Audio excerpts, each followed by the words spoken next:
যেই সূরা শত্রুকে অন্ধ করে দেয়। কি করে দেয়? এই সূরার প্রথম 9টা আয়াত যদি বিপদে পড়ে, শত্রুর কবলে পড়ে আপনি তেলাওয়াত করেন, শত্রুর চোখটারে অন্ধ করে দিবে কে? আল্লাহ। বিশ্বনবী মক্কা থেকে যখন মদিনায় যায়, হিজরতের সময় বিশ্বনবী সূরা ইয়াসিনের প্রথম 9টা আয়াত তেলাওয়াত করলেন। তেলাওয়াত করে আল্লাহর নাম নিয়ে ঘর থেকে বের হলেন। আশেপাশে কাফেররা ঘুরে কিন্তু বিশ্বনবীরে দেখে না, সবাই খালি এরকম এরকম করে, ডানে বায়ে হাতায় বিশ্বনবীর সামনে দিয়ে যায়, কিন্তু কাফেরদের চোখ অন্ধ করে দিয়েছে কে? এজন্য কোরআন তেলাওয়াত করলে কাফেরদের চোখকে অন্ধ বানায় দেয় কে? এজন্য সূরার একটা নাম হচ্ছে সূরাতুল মুআম্মা। কি নাম? অন্ধ করে দেয়। তাফসিরে কুরতুবির মুসান্নিফ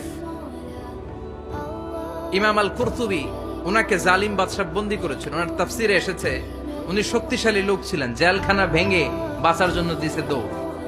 উনারেও ধরার জন্য জালিম বাদশার সৈনিকেরা ঘোড়া নিয়ে রওনা হয়েছে, উনিও দৌড়ায়, ঘোড়াও পেছন থেকে আসে। ওমিয়া মানুষ কি ঘোড়ার দৌড়ের সাথে পারে? উনি হাঁটতে হাঁটতে হয়রান হয়ে এক বালুর ময়দানে যে ধপাস করে পড়েছেন। ওরাও ঘোড়া দিয়ে এসে নেমেছে, কিন্তু আজীব তামাশা, উনি বালুতে ধপাস করে পড়েই সূরা ইয়াসিনের প্রথম 9 আয়াত তেলাওয়াত করতে শুরু করেছেন। ওরা নিচে নেমে ডানে বায়ে সামনে পিছনে খালি খুঁজে, কিন্তু দেখে না, সামনেই কিন্তু বসা। ওদের চোখটার অন্ধ করে দিছে কে? বিশ্বাস হয়? ঈমান হয়?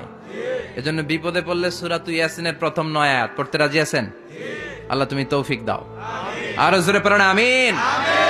এজন্য আল্লাহ চমৎকার এভাবে এই সূরাটা শুরু করে দিলেন। 2টা কাটা অক্ষর দিয়ে আল্লাহ বললেন ইয়াসিন ওয়াল কুরআনিল হাকীম ইন্নাকা লামিনাল মুরসালিন আলা সিরাতিম মুস্তাকিম। পড়েন সুবহানাল্লাহ।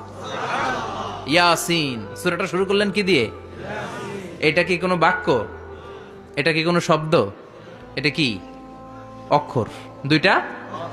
প্রথম অক্ষরের নাম, দ্বিতীয়টা আওয়াজ করে বলেন, প্রথম অক্ষরটার নাম, দ্বিতীয়টা। খুব চমৎকার না? বাক্য দিয়ে এই সূরাটা শুরু করে নাই। যেমন ইদা জুলজিলাতিল আরদু জিলজালাহা, এই সূরার প্রথম আয়াত, এটা একটা বাক্য না? আচ্ছা।